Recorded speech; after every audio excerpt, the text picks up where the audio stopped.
Good morning, everyone, and welcome to the launch of the Mentally Healthy 2020 results. My name is Nina, and I'm the CMO at Unlimited, and I'm also the co-chair of the Mentally Healthy Change Group. I've also got on the call my fellow co-chair, Andy, who's not just the co-chair, but also the founder of Never Not Creative and managing director of Streamtime. Good morning, Andy. Good morning, Nina. We also got our wonderful research partners from Everymind here. So Everymind is a leading national institute for mental health research and suicide prevention.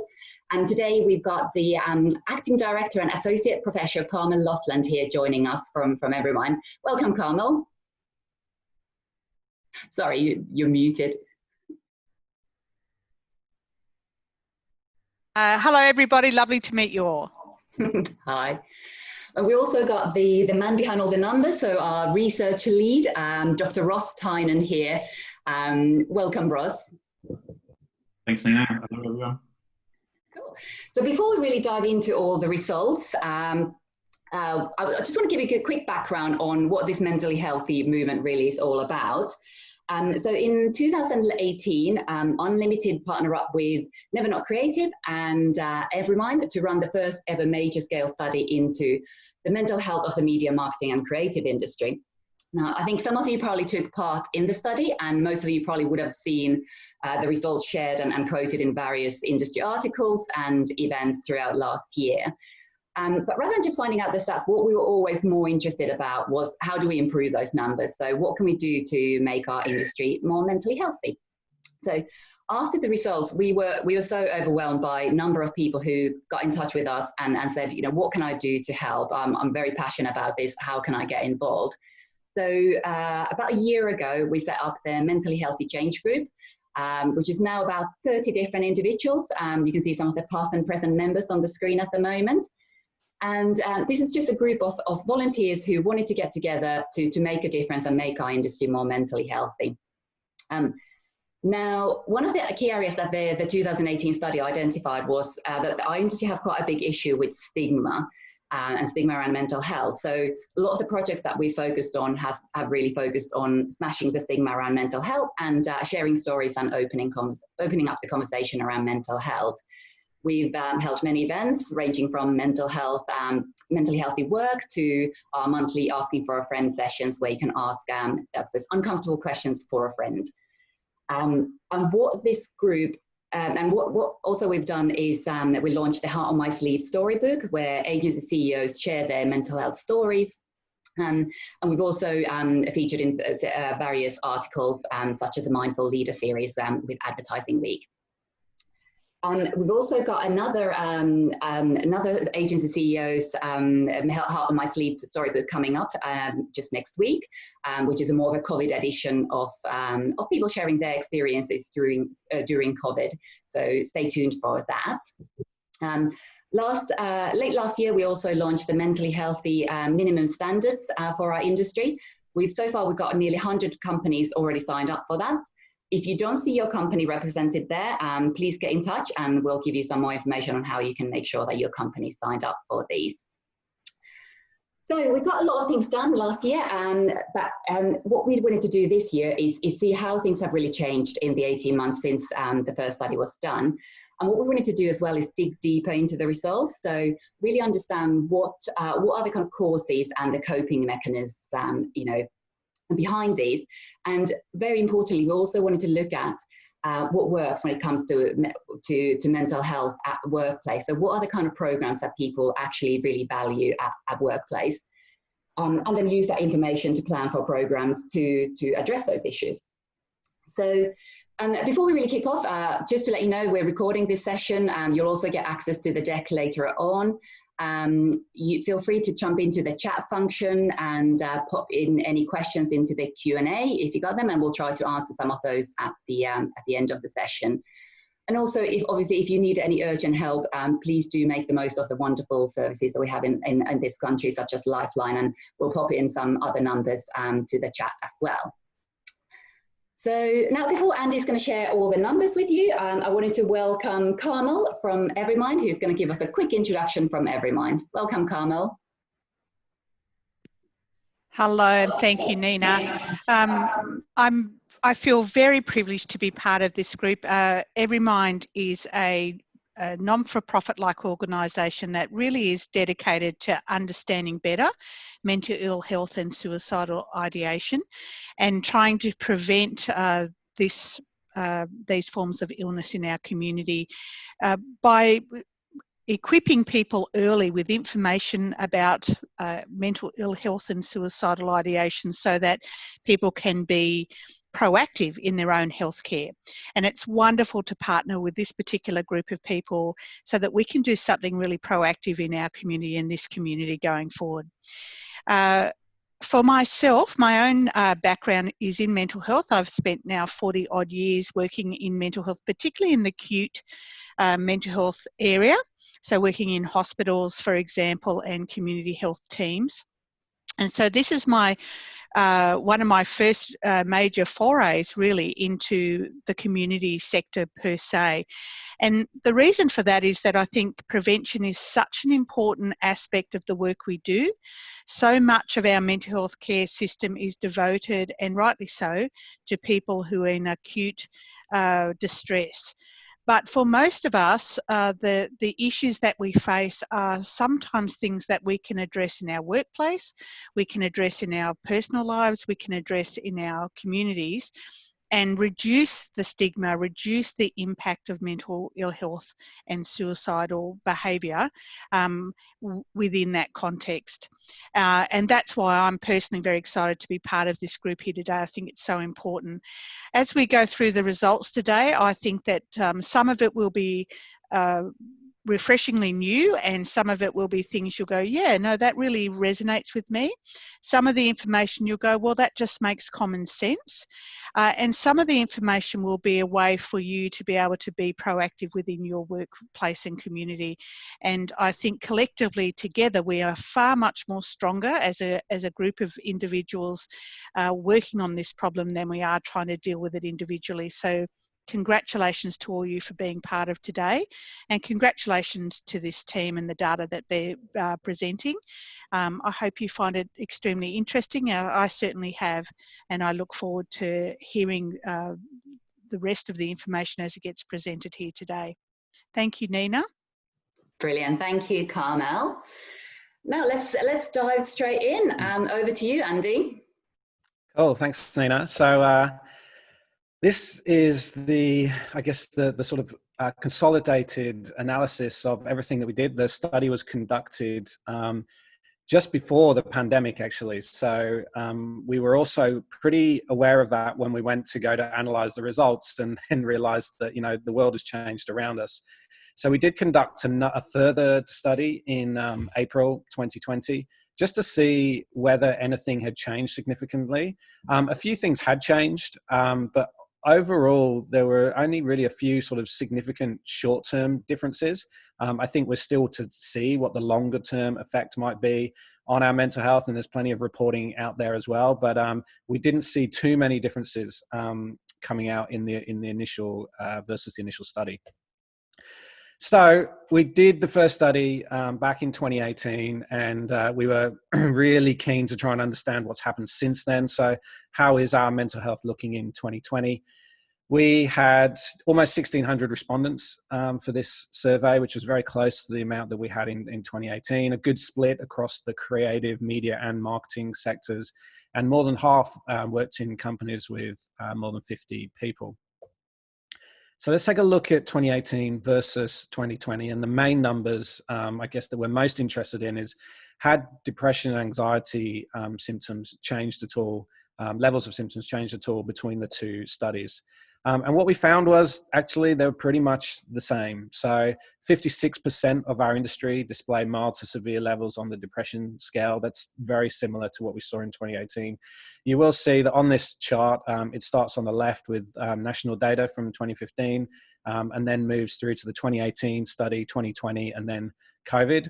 You can see that is definitely on the right-hand side of this graph, that is creeping up from those original studies, and 42% of us are within that moderate to severe scale.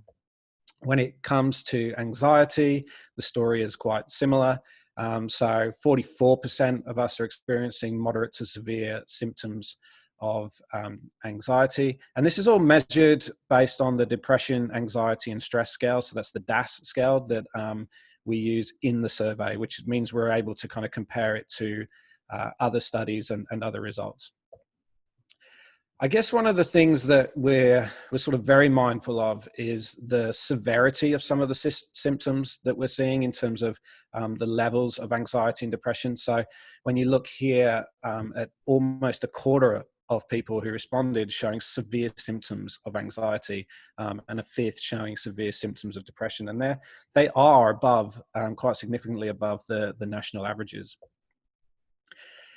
When we looked at this in 2018, I think it came as no surprise for some, but also was quite a surprising result for others, in that it was the pressure of our own expectation that drove a lot of our stress.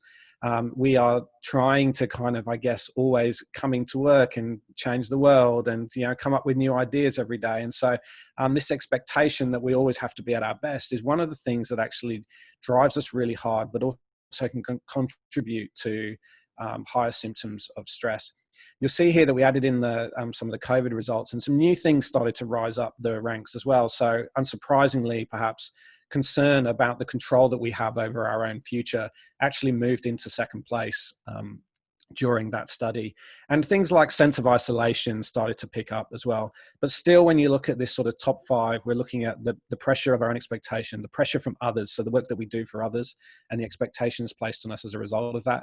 Multiple responsibilities, so having to kind of wear many hats and having to do many things at work, unrealistic expectations, and, you know, long hours are still there, although it was interesting to watch that drop slightly with COVID, when I think COVID was almost a little bit of a leveler as well, in terms of just everyone was in the same boat. And when I say the royal we, Ross, did some amazing work in looking at how all of these stats correlate and associate with each other. And so there's a few of these stats that come within this presentation. And, you know, it's interesting to see that people with symptoms of mental ill health are 3 times more likely to have worked while sick. And yes, this working while sick is sometimes, I think it's an expectation, but sometimes it's also like it's us not wanting to let anybody else down. But we do need help in kind of managing that. And within the survey, there are a few opportunities to actually give kind of open-ended answers. And so we asked, what do you consider to be the most important thing that needs to change for the industry to become more mentally healthy? And you know, we heard things like, I feel so much pressure to put my job first before anything.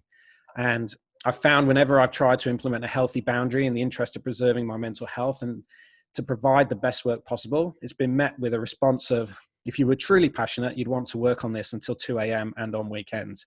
And I think, you know, that's not an uncommon phrase that might have been heard in some businesses. And this sort of sums it up. I think, you know, we're currently trying to be madmen, which, you know, is often so sort of glamorized, but actually we seem to forget was almost 60 years ago. At every point in time, everyone is forced to constantly present themselves as a genius who knows everything. So nothing changed too much when we're looking at depression and anxiety systems, but there's actually some really good news. And as Nina said at the beginning of this, one of our main focuses from coming out of last year's research, 2018's research, was to look at stigma and how can we improve the conversations that can be had and the understanding that people can have around mental health in our industry. So here's the good news. 24% more people would consider disclosing being diagnosed with depression in 2020 versus the study that we did in 2018, which is a pretty big difference. 22% more people believe others wouldn't be treated differently if they were to disclose that they'd been diagnosed with a mental illness. And so these are really encouraging signs. Obviously, we've had a big focus on stigma, but I don't think we can take all the credit. There's a lot of great conversations happening around mental health in businesses. There are lots of other initiatives happening, and I think we're starting to see some of the breakthrough in reducing the stigma. Those, though, that are right in the middle of this, and I think this is the important thing, is that if you're, you know, in the middle of experiencing something, that you're 2 times more likely to think that you'll be treated poorly. which kind of makes sense. As Carmel mentioned at the beginning, there are many things in this presentation that talk about kind of really common sense.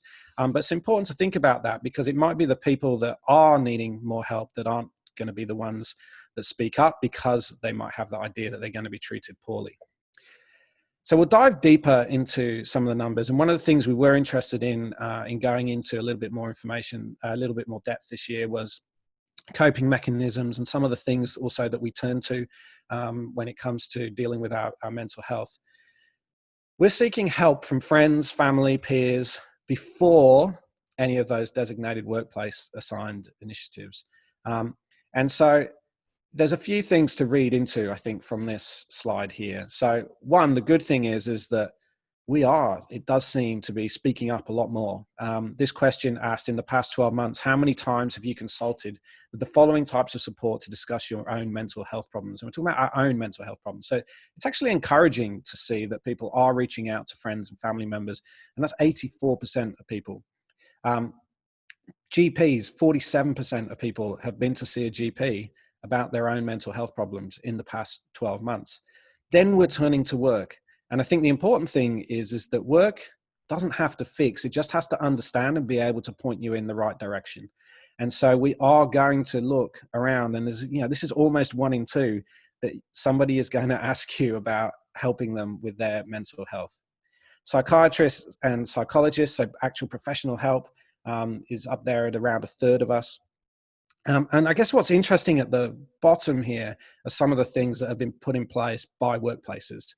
So the usage of those, it would seem, is actually very comparatively low compared to where we would prefer to get help from, and where we actually have got help from. What's really interesting is actually just the numbers of people that have disclosed a diagnosis and have also received treatment. And I think really the most important thing to say about this is that it's actually therefore pretty normal. Like if you look around you, or if you are going to somebody at work, there's a good chance that they may have had a diagnosis in the past. There's a really good chance that they may have had some sort of treatment, and therefore they're actually going to feel like they're going to be able to relate to you. And so I think it's okay to, as we move into more of this, to be able to start to talk to people more. You've probably heard or read quite a few studies, and there's always been great evidence around the importance of sleep and how that can help your mental health. What we found in the numbers was that our industry doesn't particularly get a great night's sleep. More than half of us are getting bad sleep. And, to try and reverse that, I'd love to be able to say, here that people with good quality of sleep are twice as likely to have fewer anxiety symptoms. Obviously, it's hard to say which one causes one or the other, but certainly if you can get into that routine of getting better sleep, it is going to be able to help you.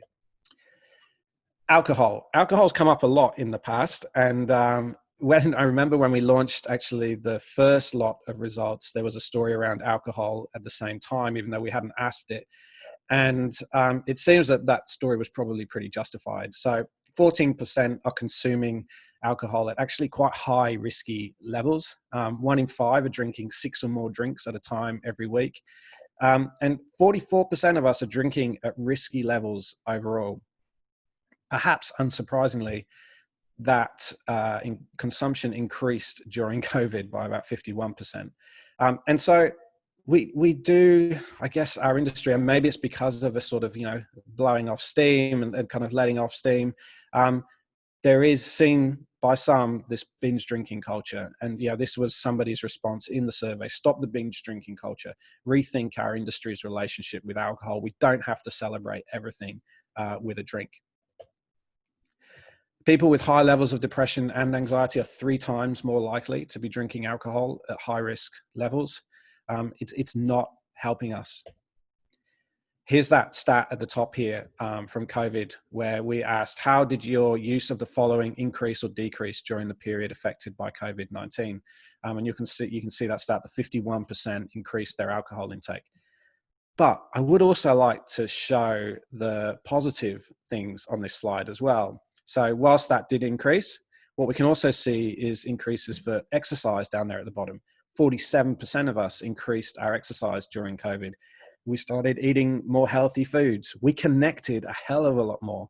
I think because we were sort of stuck inside, we were actually reaching out and making more of an effort to connect. So talking to friends and family on the phone increased by 66%. Talking to friends and family over video chat increased by 79%. That sense of connection was driven pretty hard during especially the period affected by lockdown and COVID. So let's talk about drugs, because that does also come up in this how do we cope. But some fairly good news here in that, use of drugs by respondents in our industry is pretty low. So this is 9 out of 10 people saying that they've either never used or certainly haven't used in the last month, either marijuana or amphetamine type stimulants. When we look at those who are using, this is just once or twice.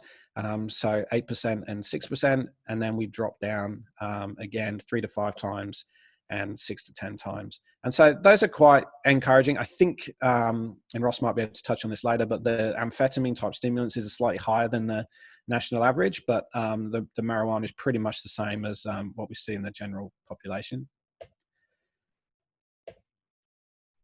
Coping. So this was a question around, like, what are you doing about the way that you're feeling? Like, how are you coping with the stress in your life? And I think it's quite encouraging to see that people are looking at, like, trying to manage it the best they can. So coming up with their own strategy, being able to take action. Obviously, there are some things that can creep into this that are a little bit more, I guess, sort of negative self-talk, like criticizing myself, and that we're actually trying to take action before turning to some of the things down the bottom around alcohol or drugs. I think one of the most important things to take away from this, though, and it's probably really relevant for initiatives where you're trying to address this with a large group of people, is just how different people are in trying to find different coping mechanisms. There isn't a one size fits all. And so it's quite hard to introduce one size fits all initiatives to try and address the challenges that anybody might be having at work. So I think it's really, worth being quite mindful of the different ways that people want to be able to try and cope with their mental health challenges. So let's talk about solutions. The good thing is that workplaces are starting to take their mental health of their employees fairly seriously. What we didn't see, though, was that the effectiveness was necessarily matching up to the priority. So here on the left, we asked, how seriously does your workplace take the mental health of its employees? And on the right, how effective do you think your business efforts are in addressing the mental health of employees? And you'll see that, that it is becoming a good priority. There's almost a quarter of businesses there where their employees believe that they are trying to take mental health seriously. But what we're not seeing is necessarily the effectiveness. So it's only matched by 6% that believe that those businesses are highly effective in what it is that they're trying to do. And actually, when we add up these numbers, more than half are saying that the effectiveness is either little or none. And I think one of the problems here is that we need to tackle the heart of the problem. We need to tackle the things that are actually quite systemic in the way that we have to do our work and the way that our businesses are run, versus skirt around the side of the problem and put in place things like, posters and healthy snacks and yoga and well-being programs, which are actually all really good to have in a workplace. It's just a kind of good, healthy workplace, but they're not necessarily addressing the problem. And we asked people, like, what do they want to see when it comes to improving this situation? Some people said they want their leaders to lead by example and to break down the stigma. And it was also, this was one that stuck out to us so quickly, that my manager regularly makes fun of mental illness. Obviously, that's an attitude that needs to be stamped out really, really quickly. But what's interesting to see is the top versus the bottom of this chart. So which of the below are most important to you in terms of improving your mental well-being at work? Top 5, empathetic, educated leaders, leadership that lead by example, appropriate structure and resources, flexible working conditions, and clear objectives. We're way above anything else in this list. Yeah, I think it's quite easy to see, and obviously they're very visual as well to see. If you look to the bottom of the list, we see things like motivational posters, yoga classes, free healthy foods and snacks, mindfulness initiatives, mental health first aid officers, mental health education programs and training, All of these have some importance, but it's believed by the people that are working in these businesses that none of them are going to be able to stack up until we actually start to address some of the top 5 there. And I think probably within recent times, the ability to have a much more flexible arrangement at work has started to be embraced, hopefully a little bit more. But this person said, I have a flex arrangement for the first time in 17 years. The feeling of trust from your employer is actually empowering. Some days I work to 8 p.m. because I want to. Other times I finish at 3 or 4 p.m. because I can. As Nina said, last year we introduced the mentally healthy minimum standards. It was almost interesting to read these again after reading those last 2 charts in the research. We're asking businesses to actually commit a lot more to providing better sort of just minimums, absolute minimums when it comes to being able to run a sort of mentally healthier workplace. And you can actually see that some of these things respond almost directly to the things that have been asked. So we provide clarity on priorities and goals so that our people understand how they contribute to the organization's success and progress in their role. That we want to make reasonable adjustments, that we want to make sure that discussions about mental wellness are okay as part of our normal everyday. As Nina said, we've had 9,500 signees of the minimum standards. We asked the question in the survey. 17% said that they were aware of the minimum standards, so we know we've still got more work to do there. And 12% believed that their businesses had signed. And of those that sort of were introduced maybe to the minimum standards for the first time, it was a little bit disappointing to hear that only 20% believed that their business would meet those minimum standards. So if you do want to go sign the minimum standards, don't forget mentally-healthy.org, and you'll see them just there, and we're happy to help and talk to you about them. A lot of this obviously is quite challenging news, as it was a year and a half ago. But I think it's really important to, as a reminder, like the people we should celebrate for being mentally healthy, and the ones that are kind of showing that they are in a good place. They don't come to work when they're sick. They're close to the people they work with. They have good social connections at work. They feel that their abilities are used well at work. They're finding meaning and purpose in the job that they're doing. They've got fewer responsibilities. They're able to focus on the task at hand, and they have good work-life balance. And I think in the past, we've talked about how the people that, leave at 5 p.m., how, they're the first ones to shoot their head above the monitor, and everybody else gives them a frown around why do they get to leave so early? Whereas actually, those are the people we should be celebrating. Those are the people we want more of. Those are the people we want to encourage to behave like that, because actually they're probably doing great work, and they're certainly going to have the headspace to be more creative for your business and your clients. So what now?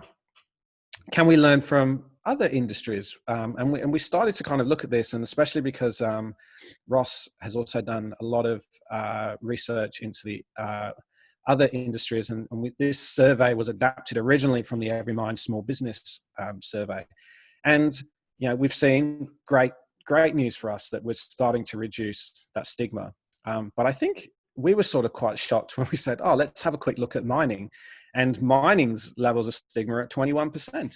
And I'm not sure what people's, whether you've even had any sort of exposure to mining, but we've probably got stereotypes in our head, which might make that stat look kind of strange, and also proves that we've got a long way to go. So we're really interested now in looking at other industries and trying to understand what they are doing around those top 5 things, of which I have 4 of them here, but leadership, structure, flexibility, and clarity. So what's next? Definitely please check out the minimum standards. The minimum standards aren't there to be kind of something lofty to look up to. They're there to say, look, this is the bare minimum that you should be doing. And they're also a chance that if you've signed them for your employees, to be able to bring them up and have a rational conversation rather than a kind of personal conversation, which just makes the whole thing a lot easier. One of our big focuses this year as a result of these results is leadership education and training. And so we've actually formed a mini group within our mentally healthy change group with leaders and training experts. And so look out for stuff that'll be coming out from us this year. Keep talking, keep listening. It's so important to keep having these conversations. To make the point again, you don't have to fix anyone. You just have to listen. You just have to help them find places where they can get professional help. And that's one of the biggest things, to just be able to be listened to and be able to be validated and not to be judged about something that you're going through, because we all have mental health. And it's important that we can all manage it. And then this one's a little bit big to throw in at the end, but maybe we should question how we run things. We've been doing these things for years and years and years, just because they've always been that way. And so can we deconstruct and reconstruct the system in a way that is right for the people coming into our industry and the way that people want to work, especially with such, life-changing, I guess, and sort of business-changing events as what we've just gone through. So thank you to everyone that's been involved in the study. Also, there's a list there of supporters who helped us get this study out to as many people as possible. So a mix of industry organizations, industry bodies, industry media, and some great people that have been able to help along the way. So thank you for your help. That's it from me. Brilliant. Thank you, Andy. There's a lot to take in there. There's a lot of stats and numbers that, just as a reminder, we'll send you their full deck later on, so you can take a look at those numbers a bit more in depth if you want to. And we'll also send you a recording for this video, for this session, if you want to share with any of your colleagues. We've got a bit of time now for questions. I actually wanted to start off with a question to maybe to you, Ross, about the mining industry. I think that's fascinating, that the difference between mining industry and our industry. And I just wanted to know what, you've been very involved with the research around the mental health in mining industry as well. What are the things that we can learn from that industry? Is there anything in terms of the structure of that industry or kind of initiatives that they've driven in that industry that has resulted in those numbers being so much better there? Yeah, absolutely. And I think that's a great question. And I think, just like Andy said, I myself was a little blown away when I saw those results, and the stigma, quite such a big difference in the stigma between the current survey data and the mining industry. And I think that it's important to acknowledge that there are a whole range of different sorts of differences that exist between these sort of workplaces at a structural level. The workplaces that we looked at in the mining industry, they were typically what we would call fly-in, fly-out work sites. This is where the workforce will be displaced and they will be put into a remote environment, and they will actually live in that environment for the duration of their roster for a couple of weeks at a time. So you can imagine that over time that the workmates and their colleagues actually become somewhat family, and that there's a big level of camaraderie between the workforce. So that's one structural thing. The other thing that's happened in the mining industry is that they've invested quite a significant amount of resources into improving mental health and well-being of the workforce. So that's a whole range of different initiatives have been implemented, such as Healthy Minds, an online service for people that work in the mining industry to help enhance mental health and well-being, and other initiatives such as Mates in Mining, which offers a peer-to-peer based support network as well. So all of these different sorts of initiatives over time have no doubt had a major impact on stigma within that industry. Brilliant. Thanks, Ross. We've got a couple of questions in the chat and in the Q&A, but I'm just going to stay with you, Ross. There's a question earlier on about some of the numbers around sleep and alcohol use, and how do those compare to the general public? So, Ross, would you have any insight into that? Absolutely, yeah. So with the alcohol data, so it's only just coming out this year, only recently, the Australian Institute of Health and Welfare released some new data on alcohol and other drug use. And what that report showed was that alcohol use has actually been declining in Australia over the past couple of years, which is a really interesting statistic given that alcohol is so deeply ingrained within Australian culture. So what that data showed was, firstly, that 80% of people that actually consumed alcohol within the preceding 12 months, that was somewhat lower than what we had in the current survey, which was around about 95% of people in our survey had used alcohol within the past 12 months, so slightly lower. And the actual problematic drinking that Andy talked about as well was also somewhat lower in the general public. I think that one of the other important statistics that we didn't necessarily touch on in this presentation was that there was a very strong linkage, a significant association between alcohol use and symptoms of anxiety and depression, such that the people that were using alcohol at a severe level or a high risk level were actually significantly more likely to have higher symptoms of anxiety or depression. So this association was one of the key findings of this research. And it basically showed that, yeah, if you are drinking, that you are more likely to have higher symptoms of anxiety and depression. Now, this is one of those chicken or the egg sort of situations. We don't know which came first, in that we're not sure whether people were using alcohol use and their mental health started to deteriorate, or if it was the other way around, that their health started to deteriorate and then they started to turn to alcohol use as a form of treatment. But we do show that there is this clear association, and so any efforts that we do to try and improve mental health within this industry needs to also pay attention to alcohol use and to have some sort of coordinated response, and that's likely to be most effective. In terms of the sleep quality, it's a little bit of a mixed bag. So there's quite a lot of research out there.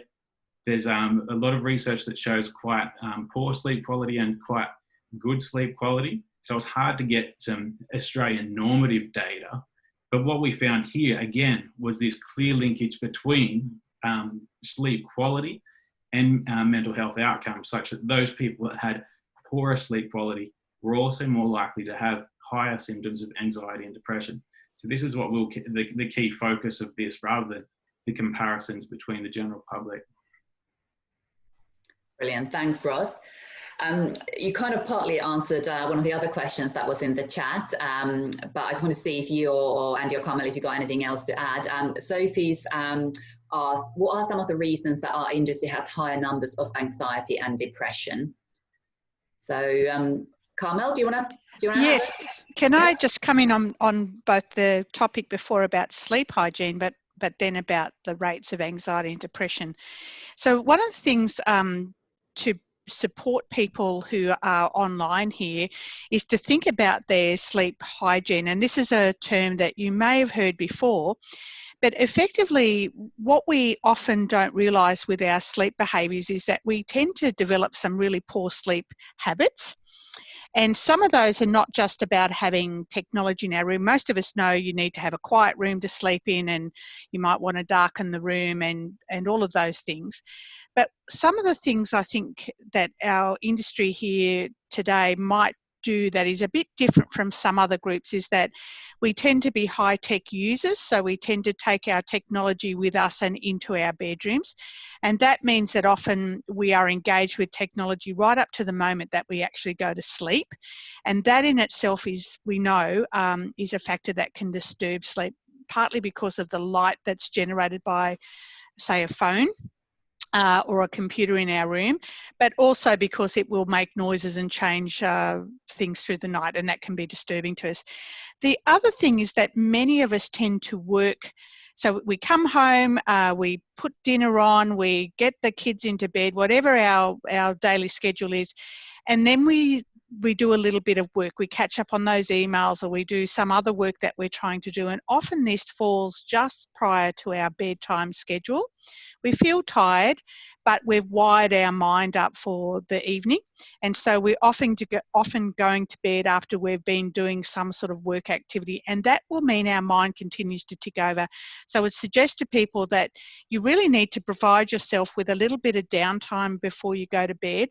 And as you might remember when you were children, and what you do with your own children is you try and set some rest time up beforehand, and then you have them perform a routine, which is like brushing your teeth, getting into your pajamas, whatever it is, and calming everything down, bringing the lighting down. And that might help some people here who are struggling with how to get that sleep routine organised for themselves. I know some of this is very common sense stuff, but there may be people online who can really benefit from that.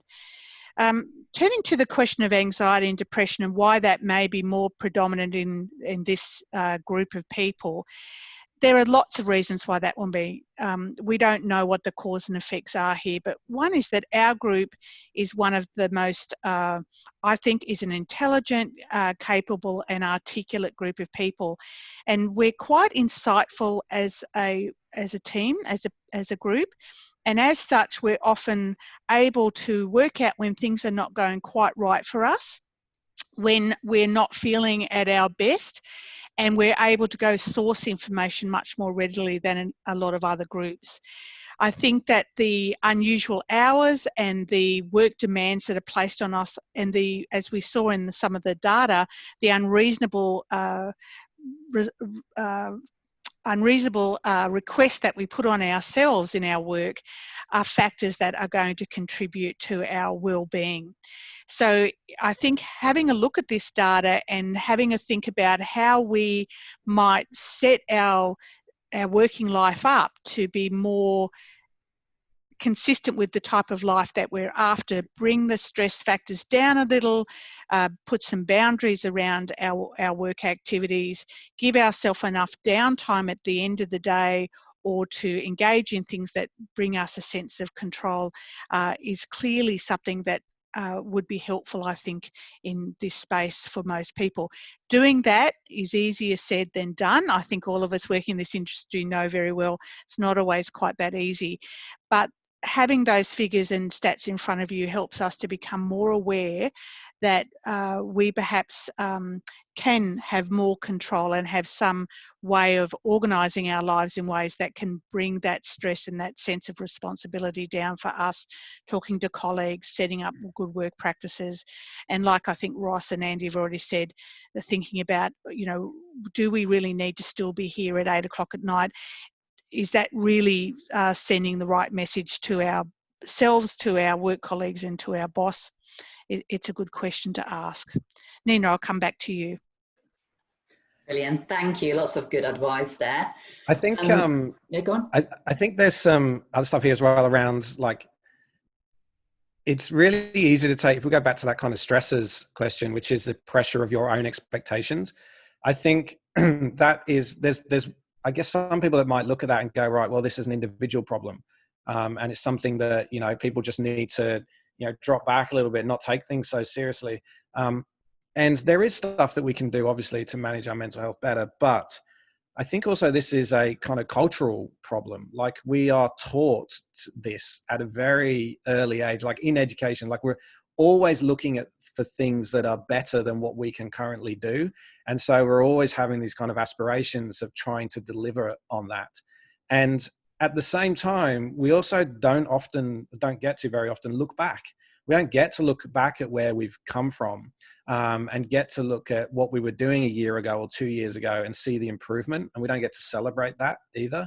And so I think it's really important to kind of look at some of those things around being able to help people in the industry understand how they have improved and where they've come from and where they're going. And I think some of this does come back to kind of, workplace design, which is the introducing what people are asking for, which is the structure to be able to cope with the demands of their work, and the clarity of, if we don't know what we're doing or we don't know why we're doing it, it's very hard to know whether we did a very good job at all. And then we've only got what we've got to see, which is whether we think we did a very good job. And, it's too easy to go, I'm just not good enough. And that's kind of the situation that we often find ourselves in. And we get questions like that come up in asking for a friend every month. This kind of, how am I doing? It's really important to start to address.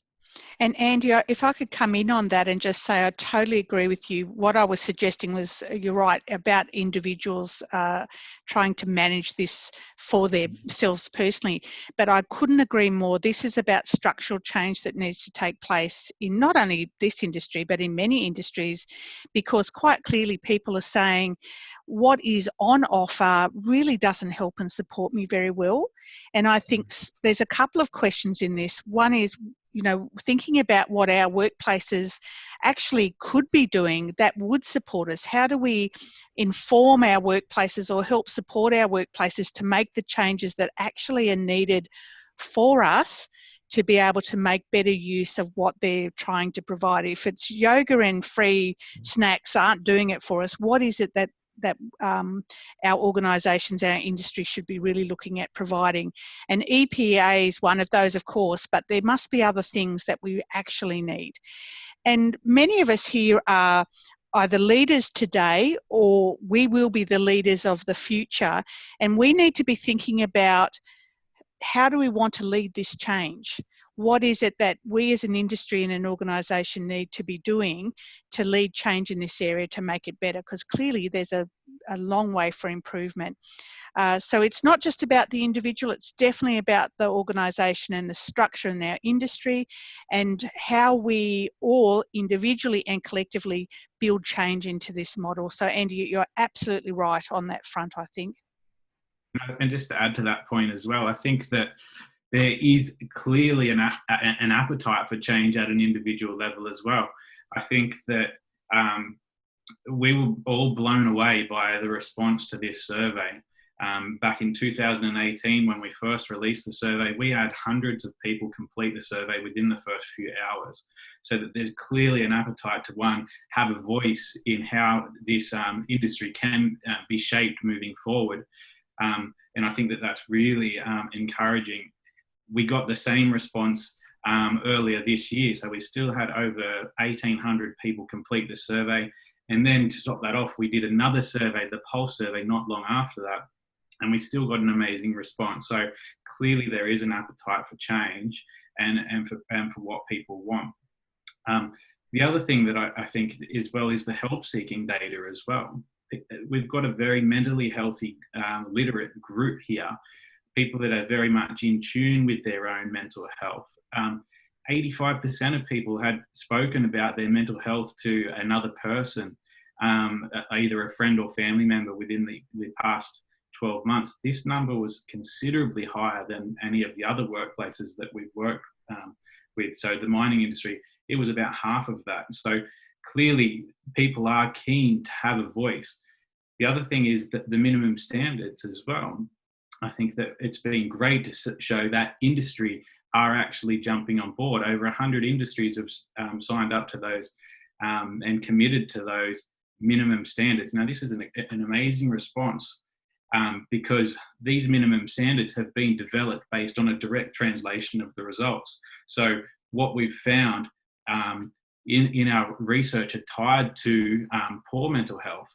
These minimum standards are essentially designed to rectify that and to create a mentally healthy workplace. So I think it's extremely encouraging that so many organisations have really embraced and signed on and committed to actually aligning their workplace practices with what would be considered the best way to create a mentally healthy workplace.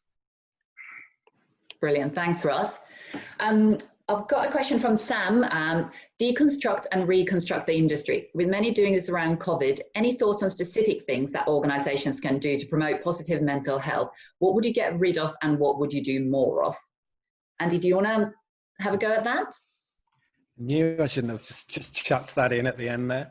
No, I think, it was really resounding. Like when we looked at that slide that says around the top 5 things that people are looking for to improve mental health, it's really interesting. Like none of them were about improving mental health, right? Like, and I think what we're looking at the moment is, if a company's having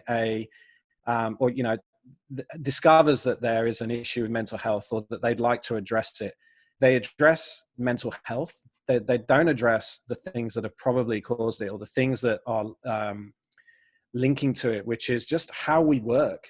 And I think these are some of the things in our industry around,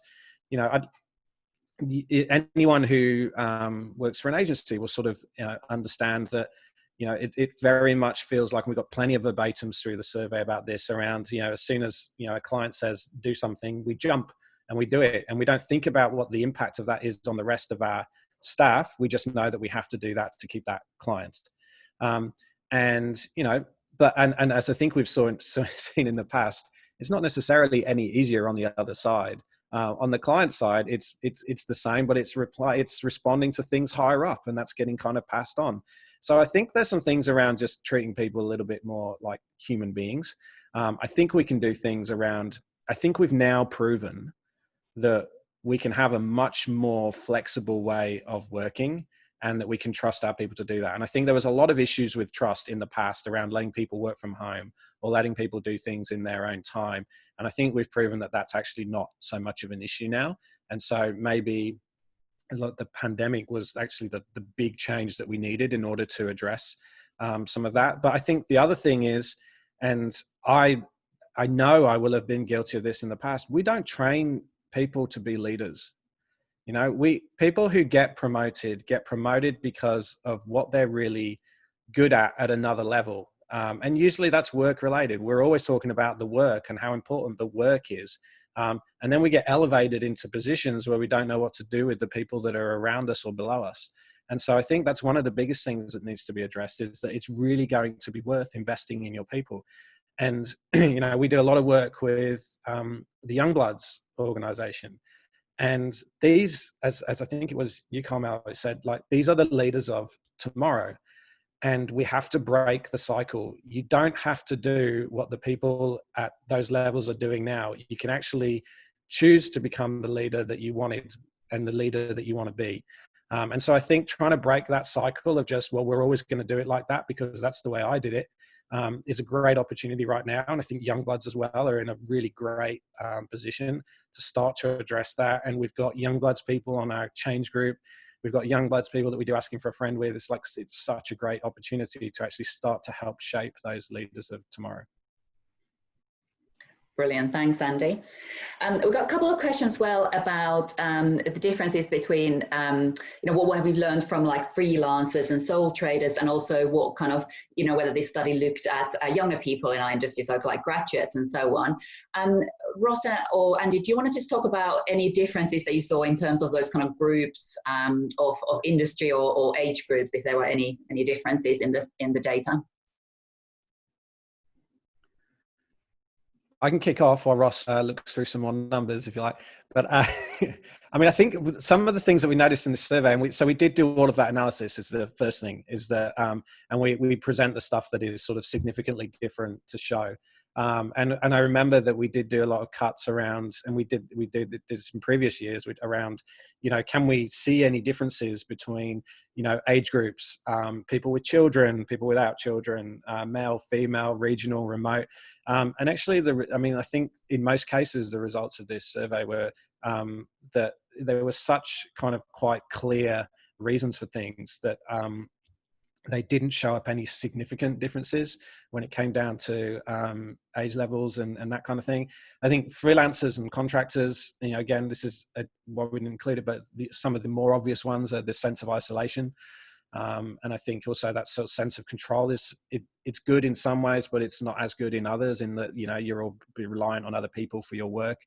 So some of those things can actually impact the mental health symptoms, but also, freelancers and contractors choose to do that kind of work for the freedom that they get in other areas of their life as well. So it might be that some of that balances itself out. Ross, did you pick up any more stats as I was talking? Yeah, no, look, I have had a look at the stats, and obviously it is something that we were very interested to explore, to see whether there were any differences. And the statistics, there were some statistical trends, but there was nothing that was significant. So those that were freelancers did tend to have poorer mental health, but it wasn't a significant association, and that's exactly why we haven't reported it here. It is important to note that when we do look at these associations, that we control for a whole range of different other factors that Andy was talking about as well. So things like demographic factors such as age, gender, dependent children, all of these things we control for when we're looking at these associations. So when we look at that, the business size, the business type, the freelancers and stuff like that, we're really looking to see if these characteristics have an independent effect above and beyond all of those other characteristics that we know are associated with mental health. And there wasn't anything that we could find any differences in between different sorts of roles, different sorts of positions in a hierarchy. None of these characteristics came out as significant. The things that did were that what we presented in this thing with stigma, alcohol use, these are the things, the characteristics, and a whole range of different sorts of business-related stresses. These are the things that came out significantly associated with depression and anxiety. Great, thanks, Ross. We're starting to run out of time, but I just wanted to finish with just getting one last tip from each of you. So if Carmel, I'll start with you, but what would you say is the one thing that organizations can do to make a more mentally healthy workplace in our industry? I think what I would say is that workplaces have, I think what we can take away from the survey is that workplaces can now go back to their staff and actually ask, what is it that would make work here more valuable and to help your mental health stay well here, apart from what we already do, and to just see what people really need rather than what we think people really need. That could make a big difference, I think. Brilliant, thanks, Carmel. What about you, Ross? So just like I said before, I think that the best thing for people to do is to read those minimum standards. They've been developed based directly on the results that we had from both this survey and the preceding surveys around what people in the industry actually need. And I think that not just signing on to those, but actually aligning your workplace practice and committing to actually adhering to those. So not trying to challenge people that are leaving at 5 p.m. or something like that. I think that really embracing those, the characteristics of those standards, and I think that would be a really positive way forward. Brilliant. And what about you, Andy? I think I'd have to go back to the leadership thing. Like, it was overwhelming and just so clear how big the ask was of leadership. And I know, like, I've been in those positions. I never got told how to do it. I looked around at the people that I, had been leaders to me and that I learned from, and I mimicked those behaviors. And so I think, like, I wish, in many instances, wish I hadn't. And even I remember doing the mental health first aid course, like last year, that Chloe in our change group ran.